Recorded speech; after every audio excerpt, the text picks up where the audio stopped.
నమస్తే, welcome to AC news.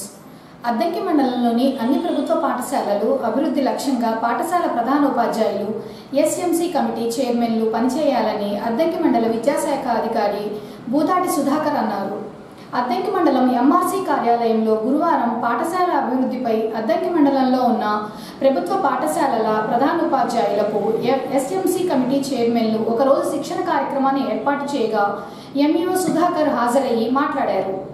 విద్యాశాఖ ఆదేశాల మేరకు ప్రభుత్వ పాఠశాలల అభివృద్ధి, విద్యార్థుల సంఖ్య పెంచే విధానంపై ఒకరోజు శిక్షణ కార్యక్రమం ఏర్పాటు చేశారని, ప్రభుత్వ పాఠశాలలో విద్యార్థుల కోసం అన్ని విధాలుగా వసతులు కల్పించి నాణ్యమైన విద్యను అందిస్తున్నారన్నారు.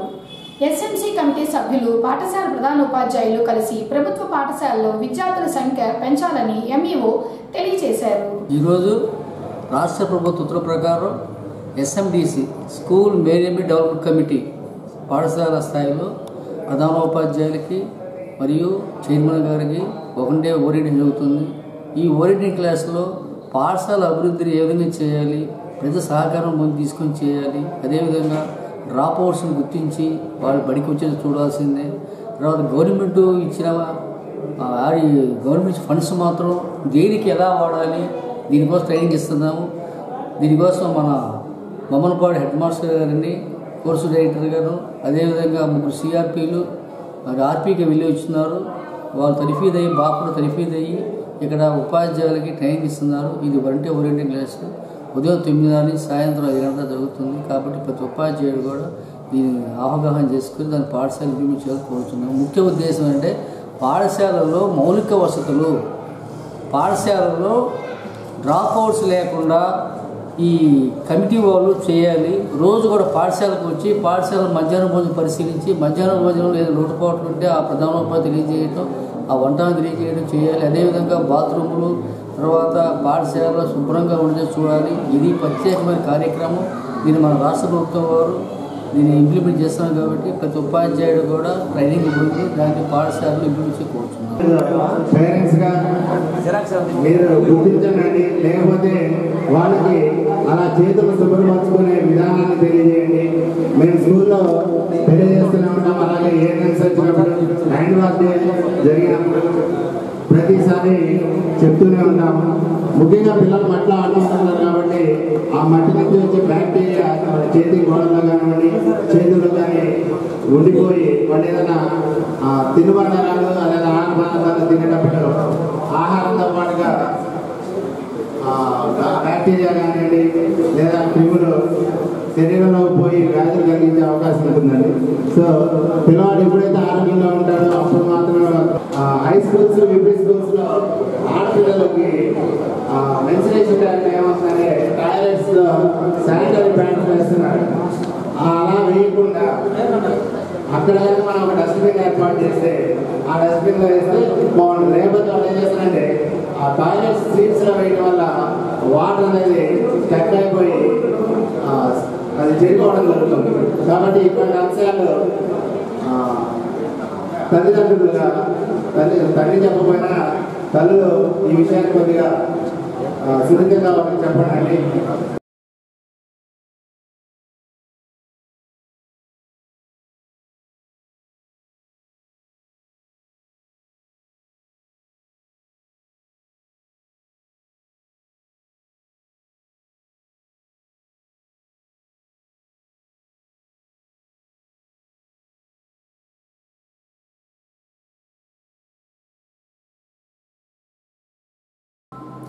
మహిళా విద్య కోసం సావిత్రిబాయి పూలే ఎంతో కృషి చేశారని, సావిత్రిబాయి సొంతంగా పాఠశాలలు ఏర్పాటు చేసి ఎందరో మహిళలను తీర్చిదిద్దారని ఎస్సీ, ఎస్టీ, బీసీ, మైనార్టీ ఐక్యవేదిక రాష్ట్ర అధ్యక్షులు జ్యోతి రమేష్ బాబు అన్నారు. శుక్రవారం సావిత్రిబాయి పూలే జయంతి సందర్భంగా గురువారం అద్దంకి గురుకుల పాఠశాలలో విద్యార్థులకు సావిత్రిబాయి జీవిత చరిత్ర అంశంపై వ్యాసరచన పోటీలు నిర్వహించగా విద్యార్థులు హాజరై వారి ప్రతిభను కనబరిచారు. ఈ సందర్భంగా జ్యోతి రమేష్ బాబు మాట్లాడుతూ సావిత్రిబాయి 194వ జయంతి సందర్భంగా గురుకుల పాఠశాలలో విద్యార్థులకు సావిత్రిబాయి పూలే జీవిత చరిత్ర అంశంపై వ్యాసరచన పోటీలు ఏర్పాటు చేయగా విద్యార్థులు ఎంతో ఉత్సాహంగా పాల్గొన్నారని, పోటీలలో గెలుపొందిన వారికి ప్రథమ బహుమతి 1500 రూపాయలు, ద్వితీయ బహుమతి 1000 రూపాయలు, తృతీయ బహుమతి 500 రూపాయల చొప్పున బహుమతులు అందజేయడం జరుగుతుందన్నారు. మాతా సావిత్రిబాయి పూలే గారి యొక్క 194వ జయంతి సందర్భంగా శ్రీ బిఆర్ అంబేద్కర్ గురుకుల పాఠశాలలో పాఠశాల జూనియర్ కాలేజీలో పాఠశాల విద్యార్థులకు ప్రత్యేకమైనటువంటి వ్యాసాలు కూడా నిర్వహిస్తూ ఉన్నాము. అంటే మన పాఠ్య పుస్తకాలే కాకుండా సామాజిక కార్యకర్తలు, దేశ నాయకులు, స్వాతంత్ర సమరయోధులైనటువంటి కొంతమంది నాయకులు కూడా మేము పరిచయం చేయాలి. కాబట్టి ఆ సందర్భంగానే మొట్టమొదటిసారిగా మరియు ఈ యొక్క పాఠశాలలో ఒక మహానేత, తొలి ఉపాధ్యాయులైనటువంటి సావిత్రిబాయి పూలే గారి గురించి ఇక్కడ మేము ఎస్ఐటి మార్క్ పెట్టడం జరిగింది. ఈ ఎస్ఐటి యొక్క ఏంటంటే మీరు చదువుతారు, కొన్ని నేర్చుకుంటారు, తర్వాత రావడం మీకు కొంతమంది చెబుతారు. కాబట్టి అందువల్ల మేము ఒక రోజు టైం ఇచ్చి పెట్టడం జరిగింది. మీరు చదువుకునే విషయాన్ని చక్కగా రాయండి, ఎటువంటి భయపడిసే పని లేదు. అయితే ఒకటి మీరు చూపించుకోండి. ఎందువల్లంటే చూపించుకుంటే మీకు నష్టం. అది ఒకటి గుర్తుపెట్టుకోండి. ఎందుకంటే సాహిత్యం ఏమి ఉండకూడదు, మీ సొంతంగా రాసుకోవాలి. ఎందువల్లంటే అది మీకే ఉపయోగకరం అన్నమాట. మేము బయట కూడా చూసుకోవచ్చు అనుకోండి, చూపించడం రాస్తేనే చూసి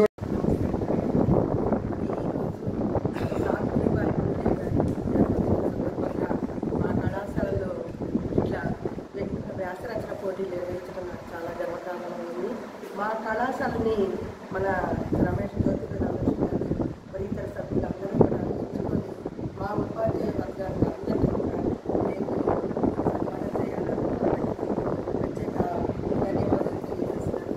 మరి ఈ సందర్భంగా బాలికల ఉన్నతికి అభివృద్ధికి కృషి చేస్తున్నటువంటి సంస్థ సభ్యులందరికీ కూడా నా అభినందనలు తెలియజేసుకుంటూ సావిత్రిబాయి పూలే జన్మదినాన్ని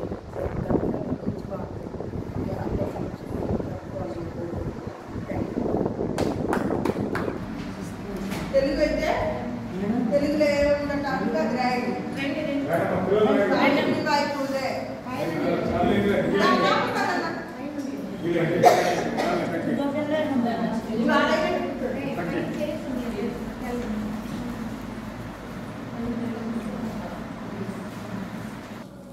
ఈ నెల 5వ తేదీన Andhra Pradesh Aryavysya welfare and development corporation చైర్మన్గా డుంది రాకేష్ ప్రమాణ స్వీకారం విజయవాడలో జరుగుతుందని తెలుగుదేశం పార్టీ అద్దంకి పట్టణ అధ్యక్షులు చిన్ని లక్ష్మీ శ్రీనివాసరావు అన్నారు.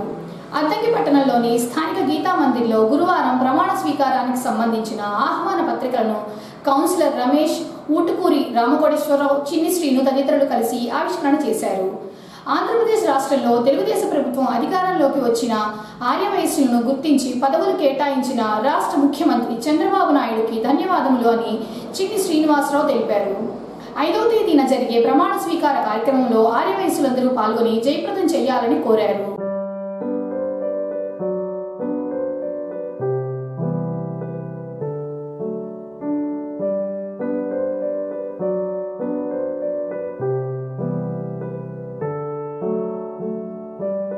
ఆంధ్రప్రదేశ్ రాష్ట్ర ఆర్యవైశ్య వెల్ఫేర్ డెవలప్మెంట్ కార్పొరేషన్ చైర్మన్గా డుండి రాకేష్ గారి ప్రమాణ స్వీకార మహోత్సవం సందర్భంగా ఈరోజు శ్రీ వెంకటేశ్వర ఆర్యవైశ్య కళ్యాణ మండపం మరియు గీతా మందిరములో ఇన్విటేషన్ కార్యక్రమము జరిగింది. ఈ కార్యక్రమంలో విచ్చేసినటువంటి ఆర్యవైశ్యులందరూ మనం ఈ కార్యక్రమాన్ని విజయవంతం చేయవలసిందిగా కోరుతున్నాము. వేదిక Gandhiji municipal high school 1 town Vastralatha ఎదురుగా విజయవాడలో ఈ కార్యక్రమము జరుగుతున్నది. ఈ కార్యక్రమానికి మన ఆర్యవైశ్యులు అందరూ సంఘీభావం చెప్పి ఈ కార్యక్రమాన్ని విజయవంతం చేయవలసిందిగా కోరుతున్నాం. దీనికి గాను మన ఆంధ్రప్రదేశ్ ముఖ్యమంత్రి వర్యులు నారా చంద్రబాబు నాయుడు గారికి మరియు మన విద్యాశాఖ మినిస్టర్ గారు నారా లోకేష్ గారి వారి ఆధ్వర్యంలో మన డుండి రాకేష్ గారికి ఈ ఆర్యవైశ్య కార్పొరేషన్ చైర్మన్ పదవి ఇచ్చినందువలన మన ముఖ్యమంత్రి నారా చంద్రబాబు నాయుడు గారికి, నారా లోకేష్ గారికి, వీరికి మన ఆర్యవైశ్యుల తరపున సంఘీభావం తెలుపుతున్నాము. అధికారం లేనప్పుడు ప్రతిపక్షంలో చంద్రబాబు నాయుడు గారు, ప్రతిపక్షంలో తెలుగుదేశం పార్టీ ఉన్నప్పుడు మన ఆర్యవయసునిగా దూని రాకేష్ని గుర్తించి మనకి ఈ పదవి ఇవ్వటం జరిగింది. మన ఆర్యవయసుటువంటి దూని రాకేష్ గారు గతంలో మన ఆర్యవయసుడికి ఎక్కడ ఏ ఇబ్బంది వచ్చినా వచ్చి ఆ ఇబ్బందిని ఎదుర్కొని ఆయన చాలా ఇబ్బందులు పడ్డాడు. కానీ ఆ ఇబ్బందులు పడిన అన్ని తెలుగుదేశం పార్టీ అంటే కూటమి ప్రభుత్వం మన ఆర్యవయసుని గుర్తించి రాకేష్ గారికి మన ఆర్యవైశ్య కార్పొరేషన్ డెవలప్మెంట్ చైర్మన్గా పదవి ఇచ్చినారు.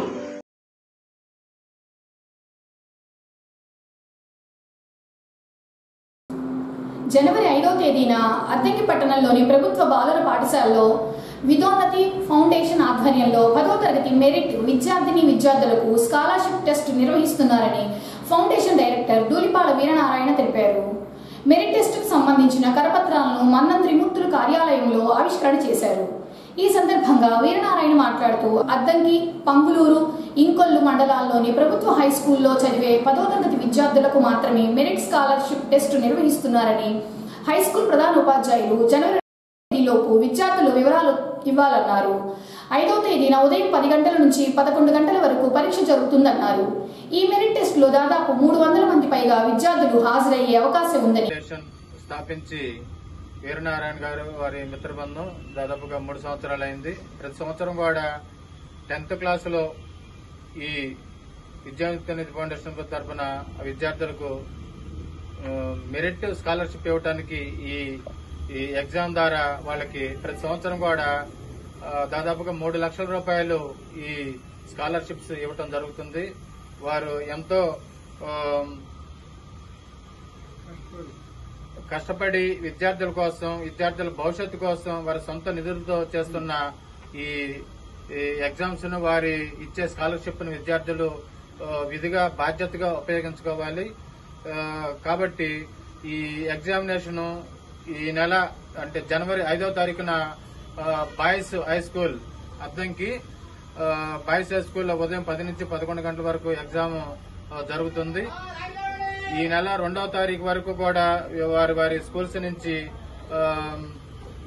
విద్యార్థులు సర్టిఫికేట్ తీసుకుని విద్యానిధి ఫౌండేషన్ కు అందజేయాలా. 2వ తారీఖు సాయంత్రం లోపు ఇచ్చిన విద్యార్థులు మాత్రమే 5వ తారీఖు ఎగ్జామ్స్ లో పాల్గొనడానికి వీలు ఉంటుంది. కాబట్టి ఈ అవకాశాన్ని అద్దంకి, పంగులూరు, ఇంకొల్లు మండలాల విద్యార్థులు అందరూ కూడా ఉపయోగించుకోవాలని విద్యోన్నతి ఫౌండేషన్ కోరుతుంది. విద్యోన్నతి ఫౌండేషన్ 2023వ సంవత్సరంలో స్థాపించి గత 2 సంవత్సరాలు మెరిట్ స్కాలర్షిప్ ఇవ్వడం కోసం స్క్రీనింగ్ టెస్ట్ కండక్ట్ చేస్తున్నాము. అద్దంకి, మంగళూరు, ఇంకొల్లు మండలాల్లోని 25 ప్రభుత్వ మరియు ఎయిడెడ్ ఉన్నత పాఠశాలలో చదువుతున్న 10వ తరగతి విద్యార్థుల్ని ఒక్కొక్క మండలానికి 5 చొప్పున సెలెక్ట్ చేసుకోవడానికి ఈ స్కాలర్షిప్ టెస్ట్ కండక్ట్ చేస్తున్నాము. ఈ టెస్ట్ ఈ సంవత్సరం జనవరి 5వ తారీఖు ఆదివారం ఉదయం 10 గంటల నుంచి 11:30 మధ్య జరుగుతుంది. క్వశ్చన్ పేపర్ మొత్తం 10వ తరగతి డిసెంబర్ సిలబస్ వరకు ఆబ్జెక్టివ్ టైప్లో ఉంటుంది. మల్టిపుల్ చాయిస్ మరియు ఫిల్ ఇన్ ది బ్లాంక్స్ ఉంటాయి. వీటిలో మెరిట్గా వచ్చిన విద్యార్థులు ఒక్కొక్క మండలానికి 5 ఎంపిక చేసి మొత్తం 3 మండలాలు కలిపి 15 మందికి రాబోయే 2 సంవత్సరాలు ఇంటర్మీడియట్ లేదా తత్సమాన చదువుకోవడానికి ప్రతి సంవత్సరం 10,000 చొప్పున స్కాలర్షిప్ ఇవ్వబడుతుంది. అంటే ఎంపికైన విద్యార్థికి 2 సంవత్సరాల మీద 20,000 రూపాయలు ఇవ్వబడుతుంది. 15 మందికి కలిపి 3 లక్షల రూపాయల వరకు ఇవ్వడం జరుగుతుంది. ఈ పరీక్ష 3 సెంటర్లో కండక్ట్ చేయడానికి నా మిత్రులు, అనేక వాలంటీర్లు, ఇక్కడ తిరుమూర్తులు గారు, బాబురావు, రత్తయ్య, ఇంకా అనేక మంది స్నేహితులు ఉత్సాహంగా ఉన్నవాడు సాయం చేస్తున్నారు. వారందరికీ ధన్యవాదాలు. ఈ పంట నమోదుతోనే ప్రభుత్వ పథకాలు వర్తిస్తాయని వ్యవసాయ శాఖ సహాయ సంచాలకులు ధనరాజ్ అన్నారు. అద్దంకి మండలం కలవకూరు గ్రామంలో గురువారం పొలం పిలుస్తుంది కార్యక్రమాన్ని ఏర్పాటు చేయగా ఏడీఏ ధనరాజ్, ఏవో వెంకటకృష్ణ, హెచ్ఓ దీప్తి హాజరయ్యారు. ముందుగా మొక్కజొన్న పంటలను పరిశీలించి అందులో లోపాలు గుర్తించి రైతులకు పలు సూచనలు ఇచ్చారు.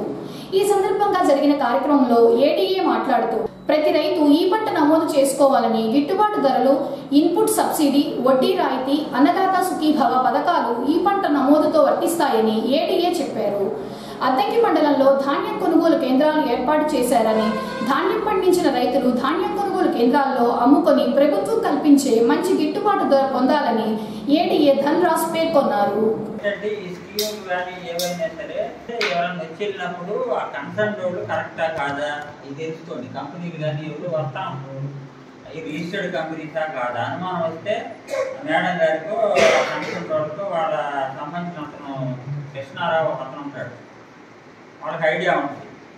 ఇప్పుడు వాళ్ళు చెప్పినట్టుగా ప్రాబ్లమ్స్ రాకుండా ఉండాలంటే మార్చుకోవాలంటే వాడు ఎవడో చేసుకుని పోతాడు, ఎవడో తెలియదు మనం. అందుకని ఆ కన్సర్న్ రోడ్ వచ్చినప్పుడు ఆ సాయికి ఈ క్రాప్ చేసుకోవాలి. ఏ పైరైనా సరే ఎవరైనా గడ్డి వేసినా కూడా ఈ క్రాప్ చేయాలి. ఎందుకంటే ప్రతిది కూడా పంట మనకు రికార్డ్ అయి ఉండాలి. ఈ గ్రామంలో ఎంత విస్తీర్ణం ఉందో అంత విస్తీర్ణం లెక్కలోకి రావాలి. అది రాకపోతే మొత్తం మీద ఉన్నటువంటి విస్తీర్ణం మిగిలిపోయిన విస్తీర్ణం ఎందుకు మిగిలిపోయిందని కూడా అడుగుతున్నారు. సపోజ్ మన ఊళ్ళో 1000 ఎకరాలు ఉందనుకోండి, 800 ఎకరాలు వేశారు, 200 ఎకరాల్లో ఏమైనాయి? ఖాళీ ఉంచారా లేకపోతే వేరే నెక్స్ట్ సీజన్ చేస్తారా అనేది వివరాలు అడుగుతున్నారు.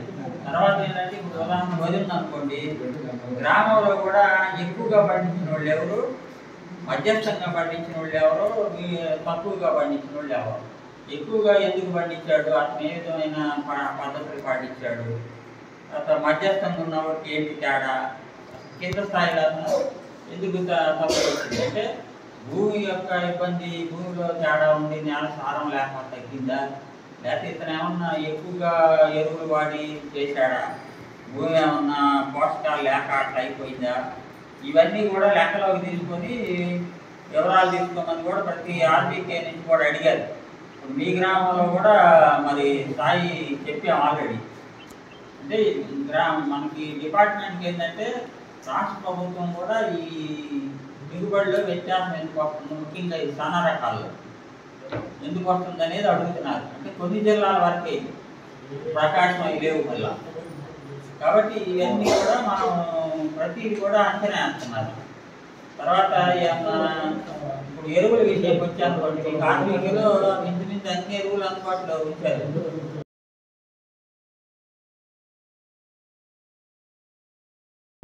ఏఎస్ఎన్ న్యూస్ ఇంతటితో సమాప్తం. నమస్కారం.